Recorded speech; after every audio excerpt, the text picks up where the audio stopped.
और मैं बिल्कुल तुम्हारी बात से अग्री करता हूं कि अभी तक हमको ये पता ही नहीं है कि हम ऑब्जेक्टिव के लिए प्रिपेयर करें या फिर हम सब्जेक्टिव के लिए प्रिपेयर करें। हमारी बैच के साथ सबसे ज्यादा एक्सपेरिमेंट्स हो रहे हैं। हेलो एवरीवन, कैसे सभी लोग? उम्मीद करता हूं सभी लोग बहुत अच्छे होंगे। Welcome back to the channel. और तुम सोच रहे हो भैया इतने दिनों से कोई वीडियो क्यों नहीं आया चैनल के ऊपर? 3 हफ्ते हो चुके हैं, इसके ऊपर कोई वीडियो ही नहीं आया। ठीक है भैया, कहां गए आप? इस पर वीडियो क्यों नहीं अपलोड कर रहे हैं? तो यार पिछले 3 हफ्तों में यहाँ पर कोई भी वीडियो नहीं आया है, बिल्कुल सही बात है। काफी रोलर कोस्टर टाइप रहे हैं मेरे लिए 3 हफ्ते, जिसमें एक हफ्ता I was not very good, in a very good condition, मतलब आई वॉज नॉट वेल। ठीक है, उसके बाद में एक हफ्ता जो है वो काफ़ी बाहर जाने में चला गया, और एक हफ्ता जो है वो काफ़ी ज़्यादा प्लानिंग में निकल गया कि पढ़ ले 10th और जस्ट पढ़ ले, पर टर्म 2 को लेकर कैसे लेक्चर्स आने चाहिए, क्योंकि टर्म 2 को लेकर समय बहुत कम है। तो कंटेंट प्लानिंग में मेरा ज़्यादातर समय गया है। पर अब जो है मैंने काफ़ी सारे वीडियोज़ इस चैनल के लिए जो है वो सोच रखे हैं, काफ़ी सारा कंटेंट इस चैनल के लिए सोच रखा है, जो कि तुम्हारे लिए टर्म 2 के लिए बहुत ज़्यादा हेल्पफुल रहने वाला है। ठीक है, तो वो तुमको एक एक करके चैनल के ऊपर दिखेगा ही। ठीक है, तो वही हम लोग आगे जाके देखेंगे और आने वाले वीडियोस में। आज का ये जो वीडियो है वो है आपकी टर्म 2 को लेकर। देखो, टर्म 2 को लेकर हर एक बच्चा अनसर्टन है कि वो प्रिपरेशन करे तो करे कैसे। भैया क्या हम ऑब्जेक्टिव बेस्ड प्रिपरेशन करें? अरे नहीं नहीं नहीं, सब्जेक्टिव होगी तो क्या करेंगे? भैया सब्जेक्टिव बेस्ड करें? अरे नहीं, ऑब्जेक्टिव होगी तो कैसे करेंगे? ठीक है, तो बहुत ज्यादा अनसर्टेनिटी है। आज ये वीडियो मैंने हर पर्सपेक्टिव को देखते हुए, हर एंगल को देखते हुए बनाया है, जहां पर मैंने हर एक चीज आज की डेट तक जितनी हमें पता है और जितनी आप इंप्लीमेंट कर सकते हो वो सब इस वीडियो के अंदर मैंने कवर की है। ठीक है, तो ये जो वीडियो है वो उसी पर्पस के लिए बनाया है। थोड़ा सा लंबा जरूर हो सकता है, पर इसको आखिर तक देखना, और मैंने यहाँ पर तुम्हारे लिए जो है वो टाइम स्टैम्प्स भी दे रखे हैं। ठीक है, तो जो भी बच्चा नया है चैनल के ऊपर, अगर अभी तक उसने सब्सक्राइब नहीं किया है चैनल को, तो मेक श्योर वो लाल बटन दबा के चैनल को सब्सक्राइब कर लेना, क्योंकि ऐसे ही अमेजिंग वीडियोस आप लोगों के लिए आते रहे हैं और आते रहेंगे। ठीक है, विद दैट बीइंग सेड, बिना किसी देरी के स्टार्ट करते हैं। देखो, सबसे पहली चीज तो अगर तुम्हें पता है कि टर्म 2 का पैटर्न कैसा रहने वाला है, अगर तुम्हें वो न्यूज पता चल चुकी है, अगर तुम तक वो खबर पहुंच चुकी है, ठीक है, तुम इस पर्टिकुलर टाइम स्टैम्प पर स्किप कर सकते हो। पर अगर तुम्हें नहीं पता है, प्लीज यहां तक ये वीडियो पहले देखना, क्योंकि तुम्हें तभी पता चलेगा कि ये टर्म 2 का एक्चुअल माजरा क्या है, और तुम्हें तभी वो क्लैरिटी मिल पाएगी ढंग से। ठीक है, सबसे पहली चीज, सबसे इंपॉर्टेंट चीज ये है कि यार टर्म 2 अगर अभी तक तुमको नहीं पता है, तो ऑब्जेक्टिव या फिर सब्जेक्टिव दोनों तरीकों से हो सकती है। ठीक है, ऐसा क्यों भैया? ऐसा इसलिए क्योंकि सीधी सी बात है, इंडिया के अंदर कोविड के केसेस बढ़ रहे हैं, ओमिक्रॉन बढ़ रहा है। ठीक है, तो अब वो बढ़ रहा है तो अनसर्टेनिटी है कि भैया पेपर कैसे होंगे। ठीक है, अगर सब कुछ ठीक रहा, अगर तुम सेंटर जाकर अपना पेपर दे पाए, सब कुछ कर पाए, तो सब्जेक्टिव होगी। ठीक है, पर अगर अल्टरनेटिव निकालना पड़ा कि भैया अब केसेस बढ़ रहे हैं, तो ऑब्जेक्टिव होगी। ठीक है, तो भैया दोनों ही प्रिपरेशन हमें अपने सामने रखनी है। अब वो कैसे रखनी है वो भी तुमको मैं बताऊंगा, क्योंकि इसी पॉइंट को लेकर बच्चे अनसर्टन है। ठीक है, इसीलिए सीबीएसई मतलब सीबीएसई का काफी अच्छा मूव है कि वो 2 टाइप के सैंपल पेपर लेकर आ रही है, एक है ऑब्जेक्टिव, एक है सब्जेक्टिव, जिसमें एक ऑब्जेक्टिव वाले में 100% ऑब्जेक्टिव क्वेश्चंस होंगे और सब्जेक्टिव वाले में 100% सब्जेक्टिव क्वेश्चंस होंगे। ठीक है, वेरी गुड। अब खैर इसको लेकर भी मैं आगे एक एक करके बात करूंगा, उसकी चिंता तुम मत करो, पर अभी ये फिलहाल के लिए जो इंफॉर्मेशन है वो अपने दिमाग में बिठा लो। ठीक है, अगर पहले आपका सब्जेक्टिव का सैंपल पेपर आता है, यानी कि सब्जेक्टिव सैंपल पेपर अगर आपका आता है, तो ये चीज ध्यान रखना कि it will have 2 to 5 mark questions, यानी कि उसके अंदर 1 मार्कर क्वेश्चंस नहीं होंगे। ठीक, वेरी गुड, ये भी इंफॉर्मेशन एक अपने दिमाग में बिठा लो। और नेक्स्ट चीज, अगर ऑब्जेक्टिव आएगा, मतलब सैंपल पेपर जो ऑब्जेक्टिव आएगा, या फिर अगर आपकी टर्म 2 ऑब्जेक्टिव होती है, तो तुम्हें पता ही है कि टर्म 1 के लिए तुमने कैसे प्रिपरेशन किया है, वैसे ही हमको टर्म 2 के लिए करना रहेगा। पर still we have this dilemma in our mind, जो कि मैं आज तुम्हारा क्लियर करने वाला हूँ। ठीक है, वेरी गुड, बहुत सही। तो यहां तक जो है हमें चीजें पता चल चुकी हैं। आगे चलते हैं। अब एक और बहुत इंपॉर्टेंट चीज है जो कि सभी बच्चों को पता होना जरूरी है, वो ये है कि आपकी टर्म 2 जो है, ये बोला गया है कि टर्म 2 के जो सवाल होंगे, क्वेश्चंस होंगे, वो कॉम्पिटेंसी बेस्ड क्वेश्चंस होंगे। यानी कि भैया आप इतना दिमाग का हमारा लोड मत डालो, आप सीधी सरल भाषा में हमको बताओ। मैंने कहा ठीक है, उसी के लिए तो यहां पर मैं खड़ा हूं। ठीक है, देखो कॉम्पिटेंसी बेस्ड मतलब ये कि अब जो हम रट्टाफिकेशन करते हैं ना, जो चीजों को रटते हैं, वैसा काम नहीं चलेगा। हमें जो है कॉन्सेप्चुअल क्लैरिटी होनी चाहिए, यानी कि कॉन्सेप्ट जो है हमारे क्लियर होने चाहिए।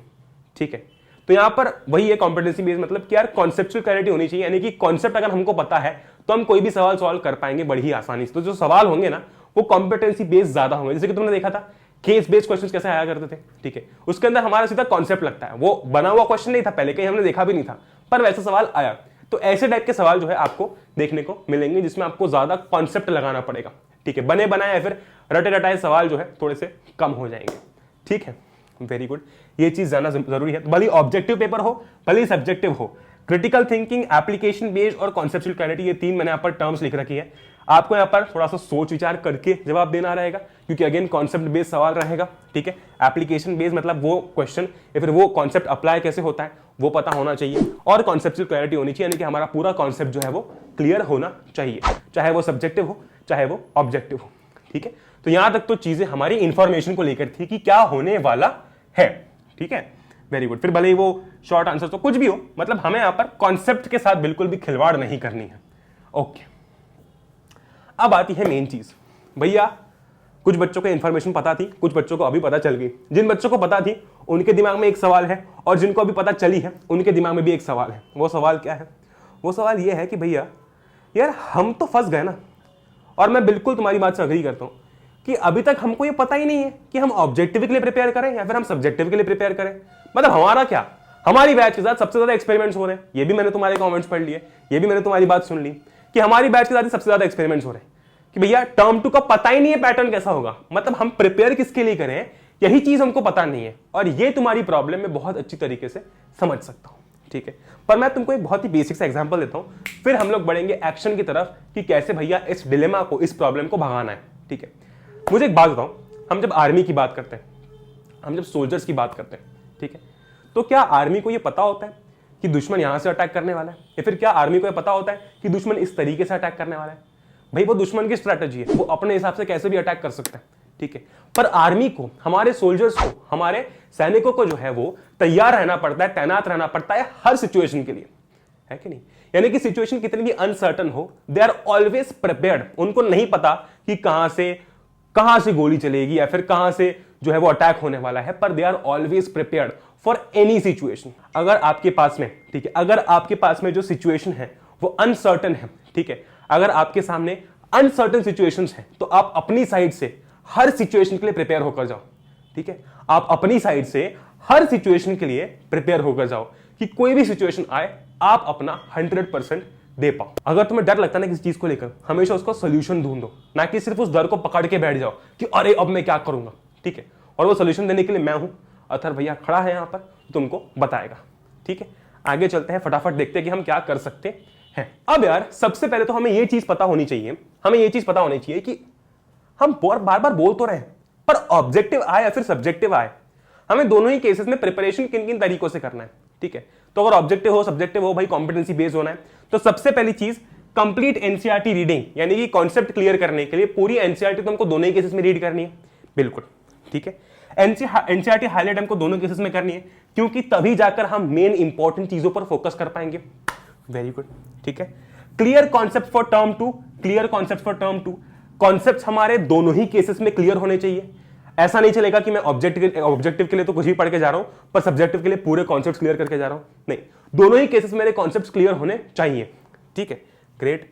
उसके बाद में फर्क कहां आता है? फर्क आता है प्रैक्टिस में, ठीक है, क्योंकि यहां पर आपको ऐसी प्रैक्टिस करनी है कि आप आंसर को डिस्क्राइब करके लिख सको, और यहां पर आपको ऐसी प्रैक्टिस करनी है कि आप आंसर को सही से गेस कर सको। You getting my point? ठीक है, फर्क आता है प्रैक्टिस में, ठीक है। तो यहां पर हमको जो है 2 से 5 नंबर के सवाल प्रैक्टिस करने हैं, और मैंने तुमको ये भी बता रखा है कि सब्जेक्टिव में अगर हम लिख लिख के प्रैक्टिस करें तो काफी अच्छा रहता है। यहां पर तुम्हें ऐसी प्रैक्टिस करनी है कि तुम सही सवाल पर, सही जवाब पर टिक मार सको, ठीक है। तो यहां पर एक हमारा मेजर जो फर्क है वो आ जाता है। साथ ही साथ यहां पर आपको थोड़ी सी रिटन प्रैक्टिस भी करनी रहती है, और दोनों ही केसेस में आपको सैंपल पेपर सॉल्व करना जरूरी है, ठीक है। Very good. तो वीडियो में आगे बढ़ने से पहले जैसे कि मैंने तुमको बताया कि प्रैक्टिस जो है हमें दोनों टाइप के सवाल करने हैं, तो मेक श्योर कि आप कोई भी एक क्वेश्चन बैंक जो है वो परचेज कर लो, और अभी ही कर लो, क्योंकि हमारे पास समय ज्यादा टर्म 2 को लेकर नहीं है। ये चीज ध्यान रखना, 2 महीने से भी कम का समय, क्योंकि आखिरी का समय तो हमारा प्रैक्टिस में ही जाता है, ठीक है। तो प्रैक्टिस हमको, क्योंकि दोनों टाइप के सवाल करने रहेंगे। अब मार्केट में तुम्हें क्वेश्चन बैंक्स मिल जाएगी, पर जो मुझे काफी अच्छी लगी वो थी ओसवाल की क्वेश्चन बैंक टर्म 2 वाली। मतलब मैंने काफी देखी, पर इसके अंदर ना एक चीज जो मुझे बहुत अच्छी लगी वो ये थी कि यार इसके अंदर ऑब्जेक्टिव और सब्जेक्टिव दोनों ही सवाल तुमको मिल जाएंगे, ठीक है। ऑब्जेक्टिव और सब्जेक्टिव दोनों ही सवाल तुमको मिल जाएंगे, जो कि टर्म 2 की प्रैक्टिस के लिए बहुत इंपॉर्टेंट है। तो चैप्टर है, चैप्टर के बाद में उसका एक एक्सप्लेनेशन है, टॉपर की जो कॉपीज थी वो उसके अंदर है, साथ ही साथ में ऑब्जेक्टिव सवाल है और सब्जेक्टिव सवाल भी है, ठीक है। तो काफी बढ़िया चॉइस है, तुम जो है परचेज कर सकते हो, ठीक है। अगर तुम चाहो ऑनलाइन परचेज करना, लिंक तुमको मिल जाएगी। अगर तुम चाहो स्टोर पे परचेज कर मतलब स्टोर पे जाकर परचेज करना, तुम्हारे घर के पास है, तो वहां से जाकर कर सकते हो, पर मेक श्योर कि क्वेश्चन बैंक तुम्हारे पास होनी ही चाहिए, ठीक है। और मेरी तरफ से मैंने तुम्हें ये रिकमेंड जो है वो कर दी है। अब यार हमें पढ़ने के टाइम क्या क्या ध्यान रखना है, तो बेसिक चीजें जो आपको पता है वो तो आपको पता ही है कि एनसीईआरटी पढ़नी है, नोट्स पढ़ने हैं, लेक्चर्स करने हैं, पर यहां पर प्रैक्टिस को लेकर और समय बचाने को लेकर जो मैं तुमको बताने वाला हूं उस चीज को प्लीज ध्यान से फॉलो करना, ठीक है। पहला पॉइंट ध्यान से पढ़ो, prepare for objective questions while studying the chapter. यानी कि जब तुम चैप्टर पढ़ रहे हो, जब तुम टॉपिक्स पढ़ रहे हो, उन टॉपिक्स के साथ साथ उनके ऑब्जेक्टिव क्वेश्चंस यानी कि उनके एमसीक्यू क्वेश्चंस करते चलो, ठीक है। तो अब यार ये जो है ना, ये कैसे करना है वो मैं तुमको बता देता हूं, बहुत ईजी है। मान लो कोई तुम चैप्टर करने में 3 दिन लगा रहे हो, 3 डेज लगा रहे हो, ठीक है, वेरी गुड। तो इन 3 दिनों में तुम्हें कॉन्सेप्ट के साथ साथ, ठीक है, कॉन्सेप्ट के साथ साथ टॉपिक के साथ साथ उन टॉपिक के एमसीक्यूज भी करने हैं, ठीक है। मतलब भैया, मतलब अज्यूम करो कि तुम पीरियोडिक क्लासिफिकेशन ऑफ एलिमेंट्स पढ़ रहे हो, ठीक है, वेरी गुड। पीरियोडिक क्लासिफिकेशन में एक टॉपिक आता है मेंडलीव्स पीरियोडिक टेबल और एक टॉपिक आता है न्यूलैंड्स लॉ ऑफ ऑक्टेव्स। मान लो कि तुम मेंडलीव्स पीरियोडिक टेबल पढ़ रहे हो, उस दिन उस पर्टिकुलर टॉपिक के सारे एमसीक्यूज खत्म कर दो। भले तुम क्वेश्चन बैंक से पढ़ रहे हो, भले तुम किसी भी वेबसाइट से एमसीक्यूज कर रहे हो, कहीं से भी कुछ भी कर रहे हो, ठीक है, मेक श्योर कि तुम उस दिन उस टॉपिक के सारे एमसीक्यूज खत्म कर दो, मतलब एमसीक्यूज की प्रैक्टिस खत्म कर दो। इससे होगा क्या, टॉपिक तो हो ही जाएगा, साथ ही साथ उस टॉपिक के एमसीक्यूज भी हो जाएंगे। तो एमसीक्यूज के लिए अलग दिन नहीं देना पड़ेगा, अलग प्रैक्टिस के लिए टाइम नहीं देना पड़ेगा, क्योंकि समय का बहुत यहां पर हमारे पास में कंस्ट्रेन है, ठीक है, वेरी गुड, ठीक है, ग्रेट। इसके साथ साथ एक दिन एक्स्ट्रा निकालो, ठीक है, और इस एक दिन के अंदर जो है सारे सब्जेक्टिव क्वेश्चंस जो है वो उस चैप्टर के खत्म कर दो। जैसे कि ये देखो, मैंने तुमको क्या बताया, मान लो कि तुम मेंडलीव्स पीरियोडिक टेबल पढ़ रहे हो, तो उसके रिलेटेड जितने भी सवाल हैं एमसीक्यूज के, क्वेश्चन बैंक के अंदर या फिर तुम्हारे वेबसाइट पे जहां से भी तुम कर रहे हो, ठीक है, वो सवाल सारे सॉल्व कर दो। मतलब ऑब्जेक्टिव वहीं के वहीं निपटते जाएगा, चैप्टर खत्म होने के साथ साथ टॉपिक वाइज एमसीक्यूज खत्म होते जाएंगे, यानी कि पूरे चैप्टर के एमसीक्यूज खत्म होते जाएंगे, ठीक है। फिर एक दिन निकाल के उस पूरे चैप्टर के सब्जेक्टिव क्वेश्चंस कर लो। मतलब होगा क्या, ऑब्जेक्टिव वहीं के वहीं निपटते जाएगा, बस सब्जेक्टिव के लिए एक दिन तुमको देना पड़ेगा। अब अगर तुम्हें ऐसा लग रहा है भैया समय कम है, एक एक दिन सब्जेक्टिव को देने से मेरे पास चैप्टर पढ़ने का समय नहीं बचेगा, तो देखो क्या करना है हमको, बहुत सिंपल सी चीज है, इकोनॉमिक्स, सिविक्स, ठीक है, एग्जांपल दे रहा हूं, इनमें क्या है, 2-2 चैप्टर्स ही हैं, ठीक है, 2-2 चैप्टर्स ही हैं, ठीक है, और ये बहुत छोटे छोटे चैप्टर्स हैं, बहुत ईजी सब्जेक्ट है दोनों के दोनों। तो क्या करो कि दोनों ही चैप्टर्स के सब्जेक्टिव एक ही दिन में खत्म कर दो, इसके अंदर भी दोनों ही चैप्टर के सब्जेक्टिव एक ही दिन में खत्म कर दो, ठीक है, वेरी गुड। इससे क्या होगा, इससे होगा ये कि यार बहुत इजीली तुम्हारे चैप्टर्स भी हो जाएंगे, साथ में उसके एमसीक्यूज भी हो जाएंगे, और एक दिन में इन दोनों चैप्टर्स के सब्जेक्टिव भी हो जाएंगे, क्योंकि छोटे चैप्टर्स हैं, ठीक है। वही तुम यहां पर कर सकते हो, ठीक है, वेरी गुड। अब अगर तुम्हें लगता है कि यार जब मैं बात करता हूं यार साइंस की, तो साइंस के अंदर क्या है ना कि साइंस के अंदर तुम्हारा इलेक्ट्रिसिटी है, magnetic effects of electric current है, हाउ डू ऑर्गेनिजम्स रिप्रोड्यूस है, ये बड़े बड़े चैप्टर्स हैं, तो इनको एक एक दिन का समय लगेगा इनके सब्जेक्टिव करने में। पर ऐसी जगहों पर तुम्हें बहुत कम समय लगेगा, तो यहां पर टाइम सेव करो अपना, ठीक है। वही जब मैं मैथ्स की बात करता हूं, तो मैथ्स में एक चीज ध्यान रखना, सवाल वैसे ही उनको सॉल्व तो हमें वैसे ही करना है मैथ्स के अंदर, ठीक है।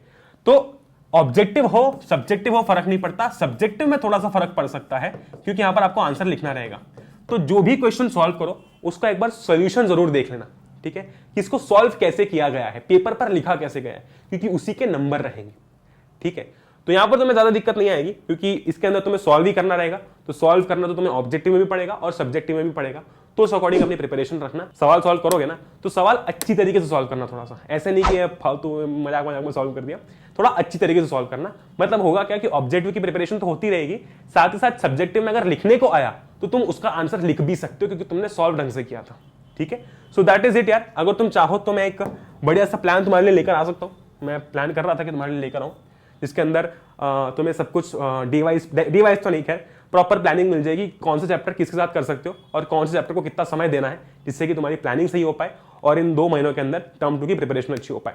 I hope you enjoyed this video. I hope तुम्हें थोड़ा बहुत एटलीस्ट रिलीफ मिला होगा और थोड़ा बहुत जो है तुम्हें इसके अंदर से कुछ ऐसी नॉलेज मिली होगी जो कि तुम इंप्लीमेंट कर सकते हो, ठीक है। अगर शेयर नहीं किया इस वीडियो को तो मेक श्योर कि शेयर करो, क्योंकि ऐसी अच्छी चीजें तुम्हारे दोस्तों तक पहुंचना बहुत इंपॉर्टेंट है। विद दैट बीइंग सेड, हम लोग मिलेंगे अगले वीडियो में। Till then stay home, stay safe, take care, Jai Hind, Vande Mataram, enjoy करो। We will meet in the next one. Till then good bye.